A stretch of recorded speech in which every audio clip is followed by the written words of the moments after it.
Like, as long as I'm still on the earth and upright and breathing, like, I want to be able to go out and run. And maybe, God willing, 40, 50 years from now, like, that might be a 16-minute mile might be my running pace. And that's okay. I'm up and I'm moving and I'm still getting after it. And so I try to maximize every ounce of fitness and potential that I have right now, and a big PR, and maybe even, it could be something close to Boston qualifying. But what does that do on the back end? Like, do I start playing with injury, really ramping up my injury risk, which is something that I don't really want to do. And even if it's a quote unquote short-term injury, like, I don't, I like running enough that I don't want to be on the shelf for 6 weeks or 8 weeks or 12 weeks with some type of strain or sprain or whatever, just in the name of a PR for a race. Hello and welcome to another episode of the Running Tales podcast, where we tell the extraordinary stories of everyday runners and talk in general about the world of running. I'm Craig Lewis, and the voice you just heard there was that of Denny Krahe. Denny is a running coach, an injury expert, and a podcaster at Diz Runs. And if you've been listening properly, you'll know that this is the second time we've had Denny on the podcast. He came on with us almost a year ago, November the 8th. Go and check that old episode out and have a listen to Denny's story in a bit more detail there. But on this week's episode, I took the chance to have a good old runners one-to-one chat with Denny, covering issues such as cheating within the world of running, just how far endurance athletes can push themselves, and why anybody should get involved in this mad old sport of ours at all. But I started off our conversation by asking Denny the question that he always asks people at the start of his Diz Runs radio podcast. What's your favourite distance and why? Yeah, that is the question I always start off with. And it's a tricky one for me to answer because it kind of can go two different directions. I think my favorite distance to race is still the marathon. It's a challenging distance. Obviously, anybody who's ever tried to race a marathon knows that it's tricky, and it's a lot of mental battle. Obviously, there's a lot of physical battle that goes along with it as well. But I think I enjoy the marathon because I'm still, quite frankly, trying to get it right. And I don't know that I'll ever get it right, but I feel like, with experience and with having done it a few times and continuing to train and continuing to build my fitness, I think I'm getting better at it. But I hope, at least, I still haven't reached my potential. I hope that there's still room for continued growth and continued, improvements in terms. For me, my goals of getting faster. I eventually want to qualify for the Boston Marathon, and I still got a pretty decent amount of time. I need to shave off my time to get that BQ. So hopefully I can still, do that over the next, handful of years, and, get older, because that always helps with Boston too. The older you get, the more realistic I think the qualifying times come. Although maybe I won't say that 5 or 10 years from now when I'm 5 or 10 years older, maybe I'll still think they're a bit unrealistic. But ultimately, that's the nut I'm still trying to crack. So it's my favorite. But I do think that I'm better at racing the half marathon. And for a guy who can be a little bit competitive with myself once in a while and try to push and feel like I don't know if I've reached. Hopefully, again, I haven't reached my peak at the half marathon, but knock on wood, just about every time I've raced a half in the last 5 or 6 years, I feel like I've really, really gotten it right. And so from that aspect, I like the half a lot too, because I feel like I've gotten it right. So it's kind of a split difference or a split answer. The marathon, because I'm still trying to figure it out, and the half marathon, because I kind of think I have figured it out. But I mean, I'm a sucker for just about any race longer than 5K. I don't like a 5K, too short and fast and hard, but anything longer than that, I'll take it. Yeah, that's really interesting what you're saying about the marathon, because I think that is, not that I've mastered any distance, but that is probably the one that I am coming up. It's hardest for me to kind of come to terms with, because it's 26.2 miles. So look, you're not going to go out and blast it. But if you want to kind of get really good times, or good times for whatever you're trying to do, you kind of have to have a run at it, don't you? And it's a long distance to run. So I'm a bit like yourself, that my half marathons have been getting, with more training and longer distances and so on, they've been getting kind of faster every time within my own capabilities. I wouldn't like to say that they're fast. And I've done my first ultra recently, but that was nice because I was relaxed and I was jogging around and going nice and slow and having food at each lap. But that kind of marathon in between is quite hard, because I'm thinking I'd like to do sub 4. Everything about my times up to a marathon suggests I should be, but I always sort of collapse at that 18 to 22 mile mark, and it's just getting over the line, and you have to keep on running at a decent pace, don't you? Yeah, and it's I think for me, and maybe you've experienced as well, with feeling like you're doing pretty good with the half, is that, even when I'm not training for anything, I'm just kind of where I'm at with my fitness and my training and my passion for the sport of running. It's like, 14, 16 miles on a weekend is like, that's just kind of what Saturday is. It's not that big of a deal. So it's like, when I get to a half marathon and it's quote unquote only 13.1 miles, when I'm used to running that pretty much every single weekend, yes, the intensity is going to be different, but the distance isn't scary. The distance, there's nothing unfamiliar about that 13.1 mile distance, because again, probably 2 weeks ago, I ran 16 miles just for a long run. So it's no big deal. But you don't do that with the marathon, at least for most mortals don't do that with, oh yeah, I'm running 26, 28, 30 miles just every weekend, unless you're one of those crazy ultra people where a 50K is just a short training run. And so I think that for me, at least, that's where, I might do 20 miles fairly regularly if I'm training up for a marathon, maybe even might touch 21, 22 a couple times, but that's still 4 or 5 miles at the finish when you're tired, that like, yeah, I've done it before, but not enough that it's no big deal, and not enough that it feels like, oh, it's only, it's no big deal anymore to just go another 10K or another 8K or whatever you have left. So yeah, it's just, I think for me at least, and for, I feel like a lot of folks that I've talked to, the more times you do it, the more familiar it gets. So it becomes a little bit less of a hurdle, but I don't know that it ever gets easy for anybody. And then, to your point about the ultra marathons, the 50Ks and stuff, at least the way I run an ultra, it's so laid back, like time doesn't matter. Like to your point, like stop at the aid station. If you stop and chat and have a bite to eat and it takes you 5 minutes before you start moving again, no big deal. Like I ran a race one time where there was a dog at one of the aid stations, and by God, every time I came around, I stopped and played with the dog for 5 minutes just because it was a good way to break it up. And, so what that it took me 20 minutes longer to finish, a 45-mile race because I played with the dog 5 times or 4 times through the course. So yeah, but the marathon, like, I don't know, I just can't run a marathon really anymore without trying to give it a go. And so it's always a challenge. So how is the attempt at BQ going at the moment? You say you're a little while off still, but how far is a little while? It's a lot of while. I haven't really raced a marathon, which tells you how close I am to qualifying. I don't think I've really raced a marathon in like 5 years. But my last marathon that I raced hard, I did tick under the 4 hour mark. I think I was 3:57 or 3:58, something like that. So I'm under 4 hours. But they keep changing the qualifying times on me, but I think I'm now at the point where I need a 3:10 or a sub 3:10 to qualify for Boston. So, plus or minus 45 minutes is what I need to just get under the mark.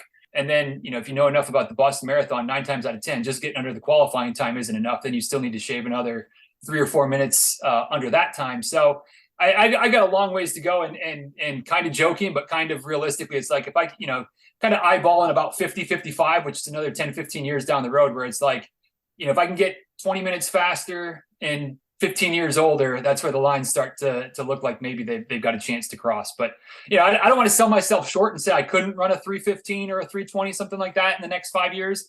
And I do think I could run significantly faster than that 3:58 or whatever it is at this point. But part of me doesn't like, what's the point of hammering when I'm still going to be 25, 35 minutes away? Like maybe just run it a little bit more conservatively and not feel as miserable afterwards, because I'm not going to qualify probably either way. But then there's people that go, well, if you tell yourself you're not going to qualify, of course you're not going to qualify. Maybe you could. And it's like, yeah, but 45-minute, PB in a marathon right now, like that's a big swing. And never say never, but realistically, I don't know that that's in the cards right now.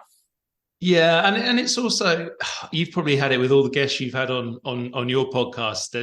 There's always this counterbalance between enjoying running and really hitting targets, and just go out and run it in 6, 7, 8 hours. It's fine, just enjoy it.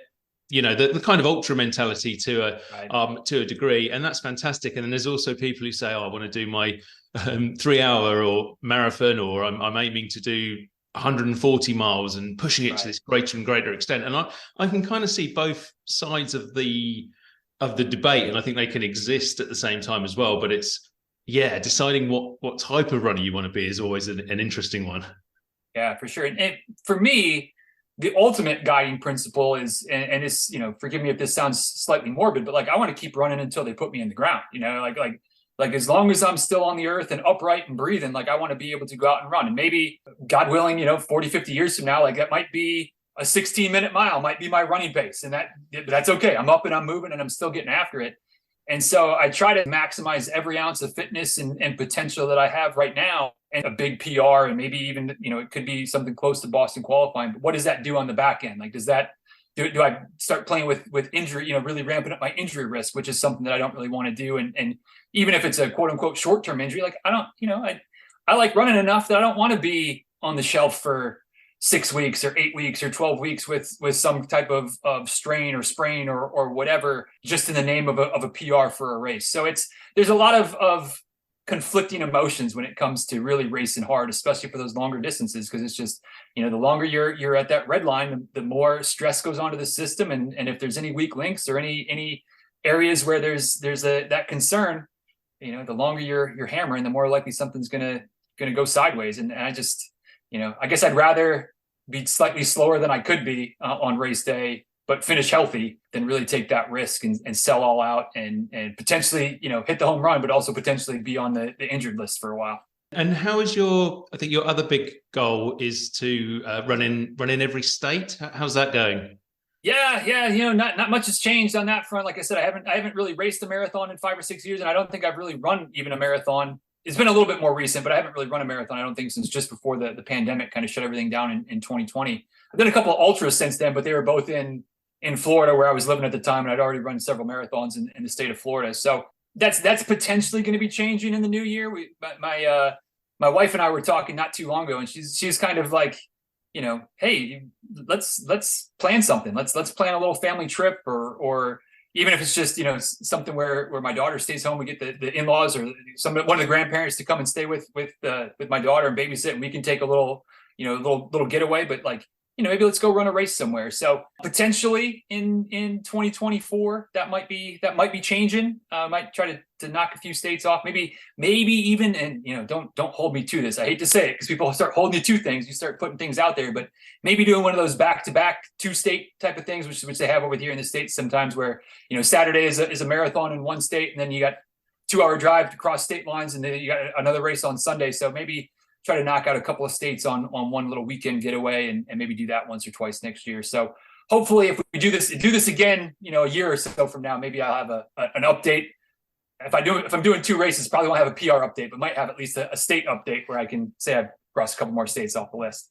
Yeah, I mean, I know. I heard a lady on your podcast recently talking about how hard those back-to-backs are, and I've spoken to other people who've kind of done 2 in 2 and 10 in 10 and whatever, and I just can't get my head around it sometimes. It's phenomenal, but it's quite interesting given what you were saying earlier about pushing the body and the potential for picking up injuries.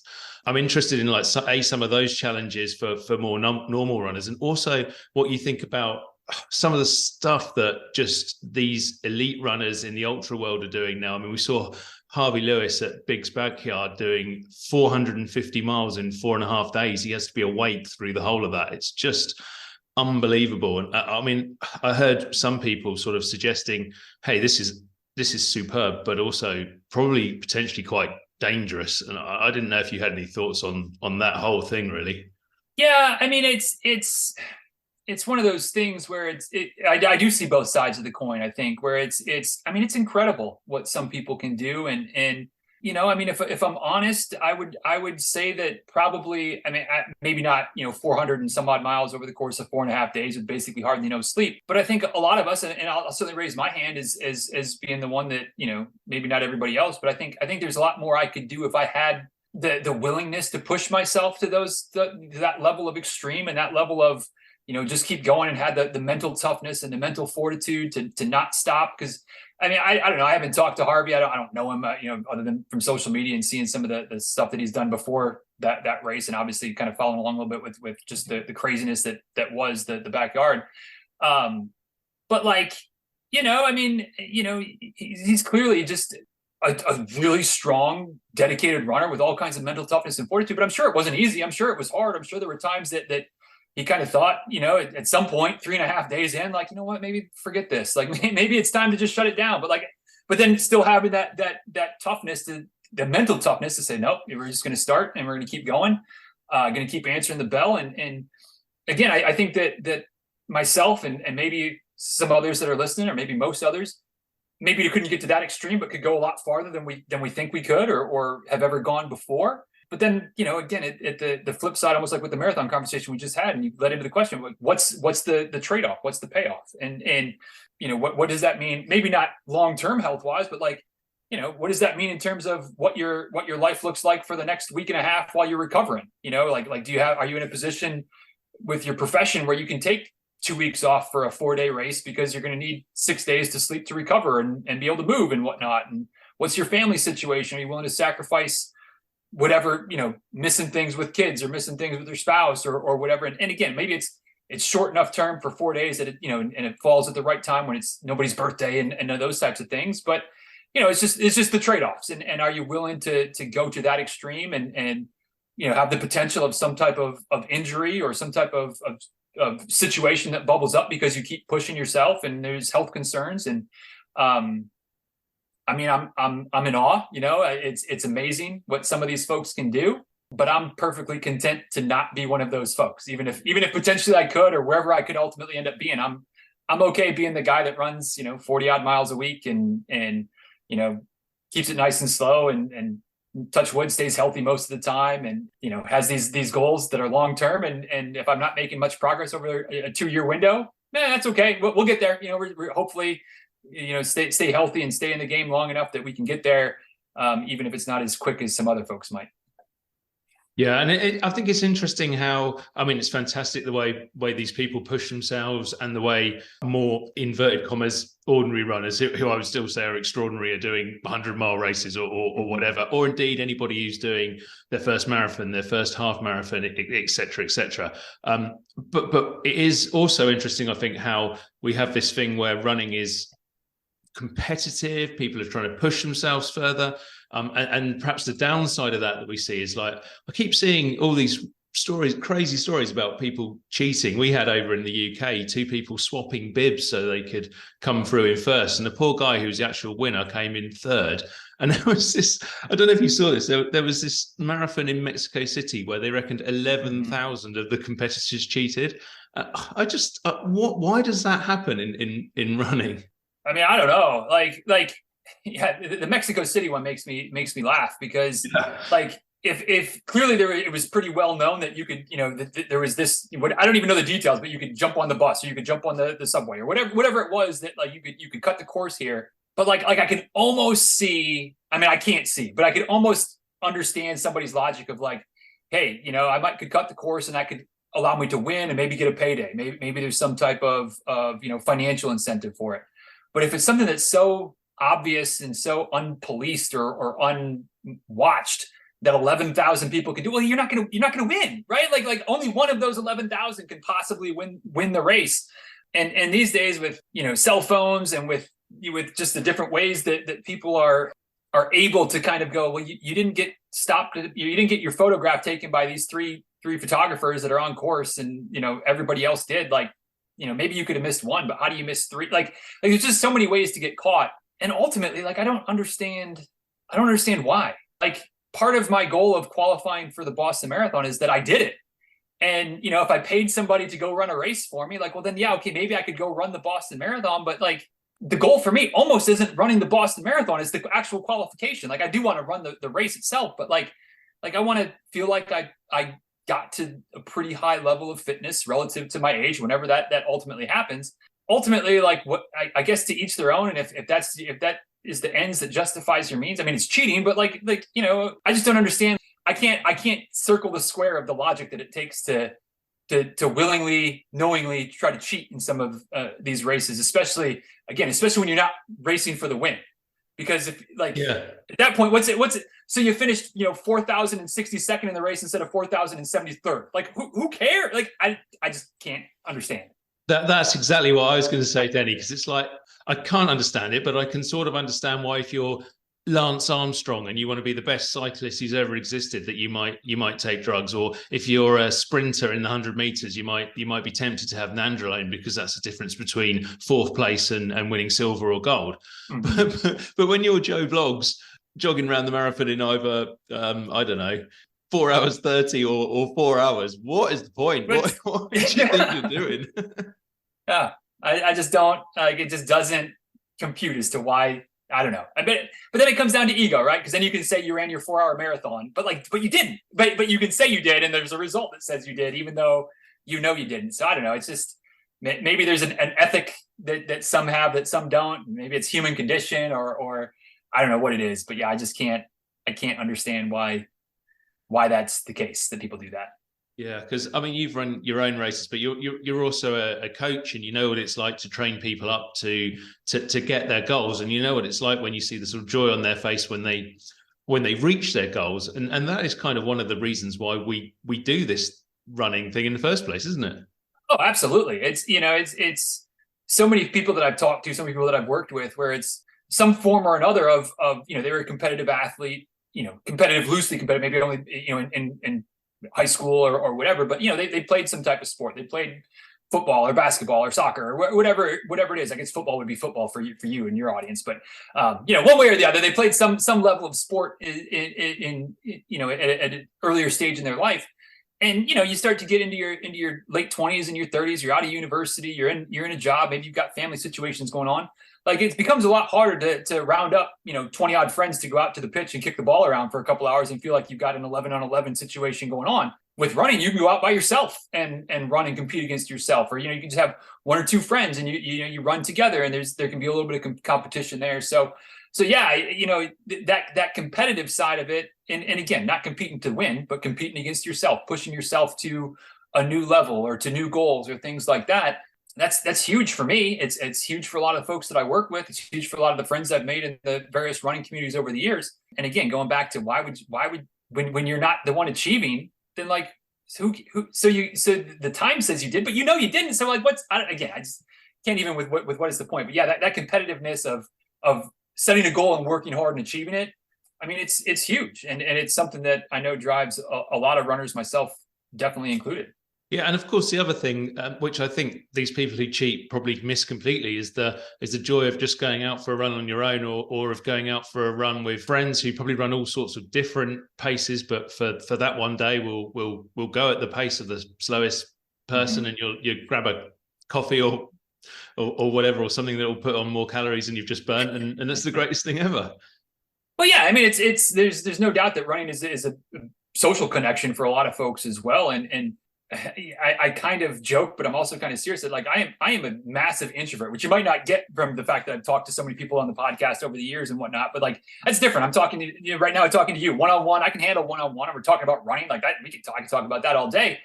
But going to a group run, like even though that's mildly out of my comfort zone, it's still a bunch of runners, and we're still just cruising along. And yeah, like there's no pressure on a group run day, or especially if it's with a couple of folks that you run with fairly regularly.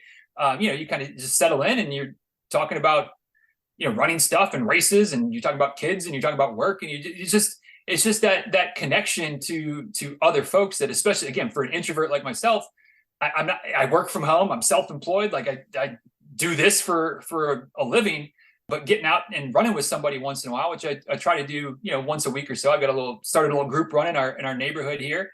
Gives me a chance to connect with folks, and for me that's enough. Some folks maybe it's not enough of a social connection, but once a week with a handful of folks from the neighborhood that otherwise our paths would never cross, but because we meet at the pool on Thursday morning, and the neighborhood pool, and we go run for 40 minutes. Been able to have some I don't know, close friends, but like been able to meet some folks in the neighborhood and share that time and really look forward to it every week. So it's a great social connection. It's a great competitive aspect for me as an adult. And I know I'm not the only one that is able to tick both of those boxes through running.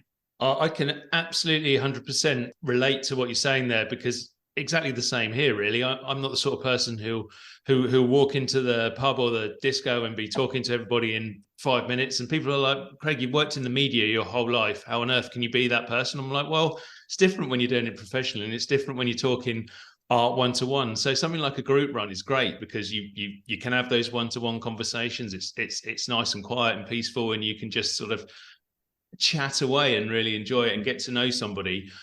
I guess a little bit away from the pressure of being in that really, this situation is a social situation, so you have to be an extrovert. Well, and even when you're running with somebody and it's a social run, like at least in my opinion, in my view, nobody gets upset if there's a minute or two of silence where you're just running.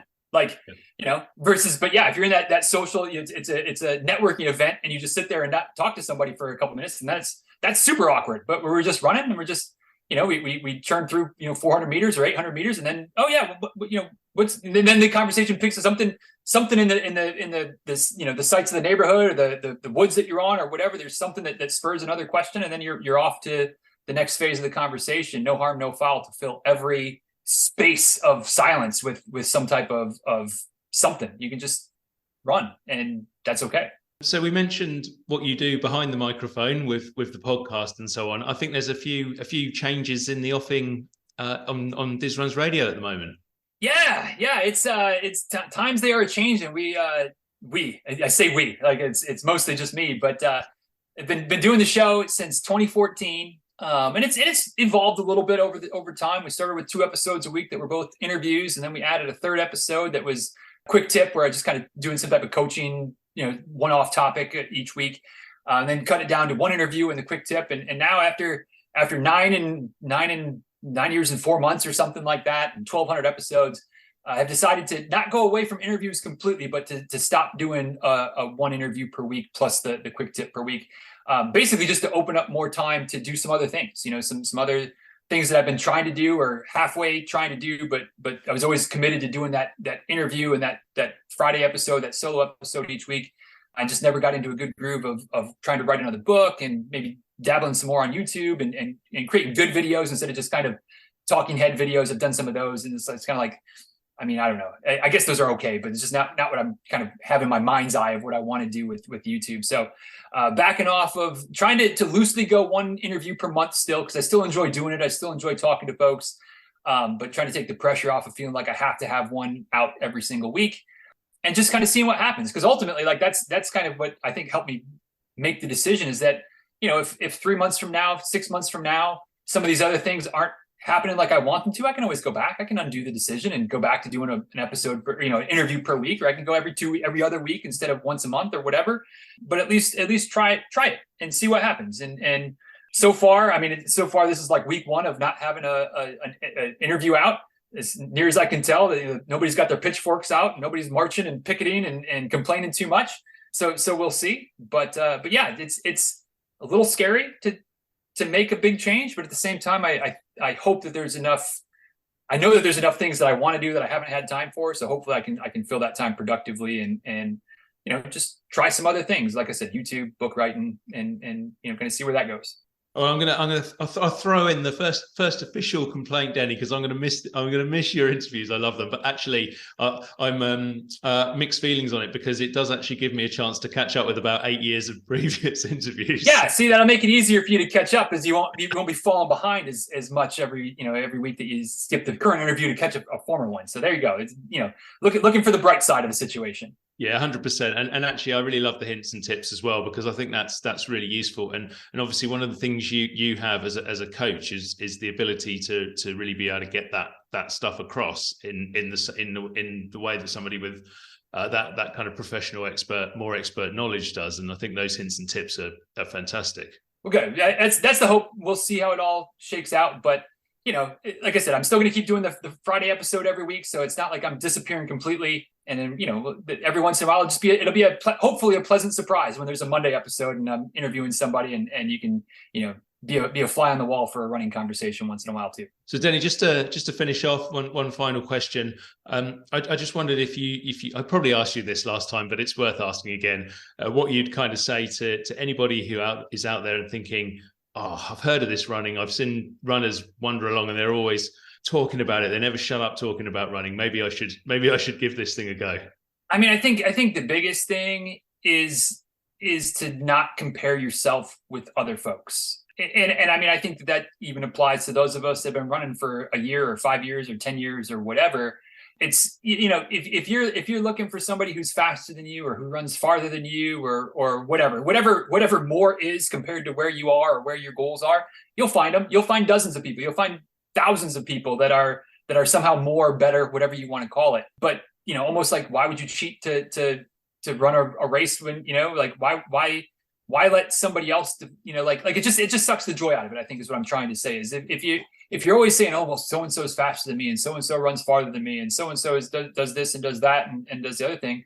Like, yeah, but like, you're probably doing something, and if you're keeping somewhat close tabs on what you're doing and your progression, maybe you just started and you're doing some type of run walk where you're running for 30 seconds and walking for a minute. You're like, oh God, I'm only running for 30 seconds. Okay.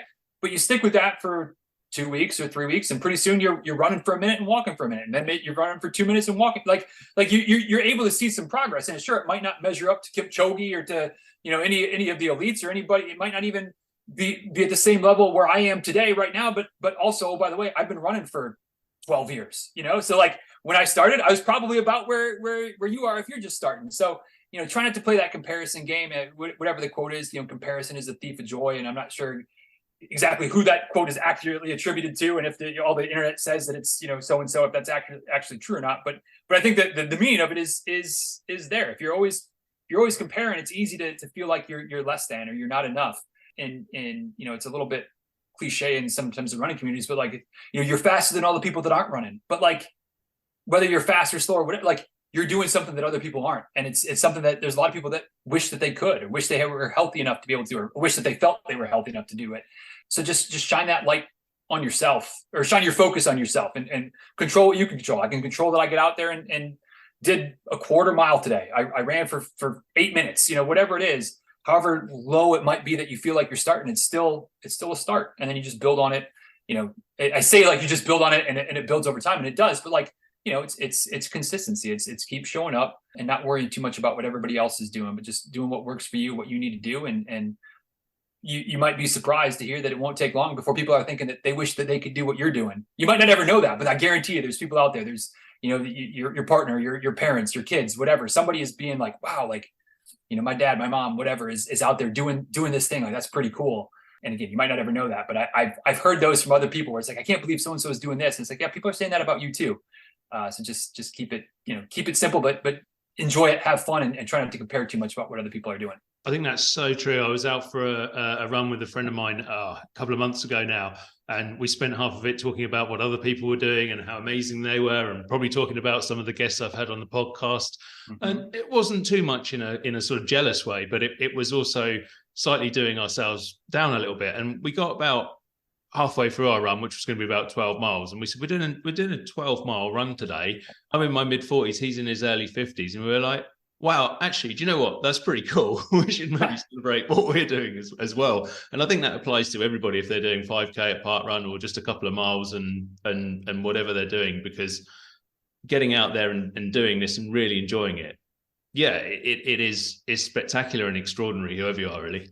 Oh, yeah, absolutely. And there's nothing, in my view, at least, there's no run that's insignificant, meaning that there's no run that isn't enough to make progress. You might only have time for a half a mile one day. You might only have time for 5 minutes, but that's 5 more minutes than what you do if you don't run. It's a half mile more than if you don't go out there. So, it may feel small, but it moves the needle, and you keep moving the needle. You keep chipping away over time, and it's pretty soon, yeah, you're running 12 miles going, wow, I just ran 12 miles. On a Saturday morning, I still have energy to go play with the kids and still run errands and do things around the house, or, whatever it works out. Whereas 2 years ago, you might have thought 12 miles would have been enough to put you on the couch for 2 weeks and not being able to move. And now it's just how you spend the first couple hours of a Saturday morning before you go on and live the rest of your life. And it's not overnight, but it gets there, and just start and keep after it. Denny, spot on. Fantastic. Great advice. And thank you so much for joining me again for another chat on Running Tales podcast.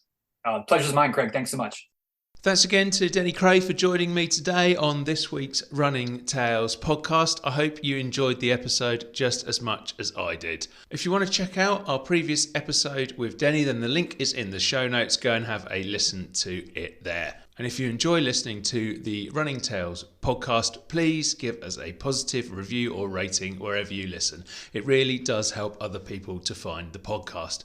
Please check out our Substack newsletter as well, runningtales.substack.com, where you can hear more stories from the world of running. Thanks again for joining me today, and I'll see you next week for another Running Tales podcast.